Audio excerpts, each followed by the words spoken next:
దేవునికి మహిమ కలుగును గాక. నేను జకరయ్య గురించి చెప్పాలనుకుంటున్నా. పాపి అయిన జకరయ్య అనేకుల కాడ వడ్డీలు ఎక్కువ వేసి వసూలు చేస్తున్నవాడు. ఒకసారి దేవుడు యేసయ్య స్వామి ఆ మార్గంలో నడుస్తున్నాడని తెలిసి ఆయనను ఒక్కసారైనా చూడాలని ఆ జన సమూహంలోకి వచ్చాడు.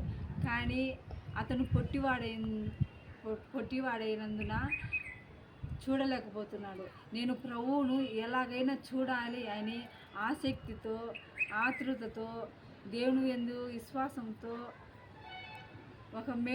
కొంచెం ముందుకు వెళ్ళి ఒక మేడి చెట్టు ఎక్కుతాడు. మేడి చెట్టు ఎక్కి దేవుని వైపు చూస్తాడు. కానీ మేడి చెట్టు కిందికి వచ్చినాక జకరయ్యను దేవుడు చూసి, జకరయ్య కిందికి దిగిరమ్ము అని పిలుస్తాడు.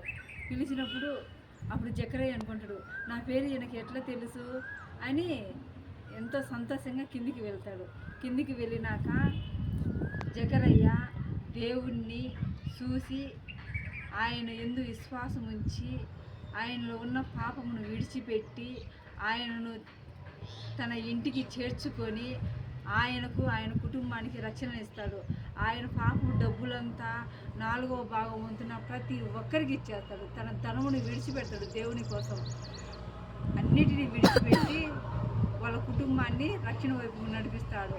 అట్లా మనము కూడా కొందరిని, చెడ్డవారిని కానీ కొంచెం డబ్బు విషయంలో ఎక్కువ మనం డబ్బుకు ఇంట్రెస్ట్ చూపించకుండా ఒక పని విషయంలో కానీ ముందు దేవునికి ప్రాధాన్యత ఇచ్చి మళ్ళీ ప్రతి ఒక్కదానికి ప్రాధాన్యత ఇచ్చి ప్రతి ఒక్కటి దేవుని మీద ఆధారపడి మనము ముందుకు వెళితే మన కుటుంబంలో రక్షణ ఇస్తాడు. మనం ఆయన నమ్ముకున్నాం కాబట్టి మన కుటుంబంలో శాంతిని, సమాధానాన్ని, నెమ్మదిని, సంతోషాన్ని, వెలుగును ఆయన మనకు దయచేయును గాక. దేవుడు ఈ మాటలు దీవించును గాక. ఆమె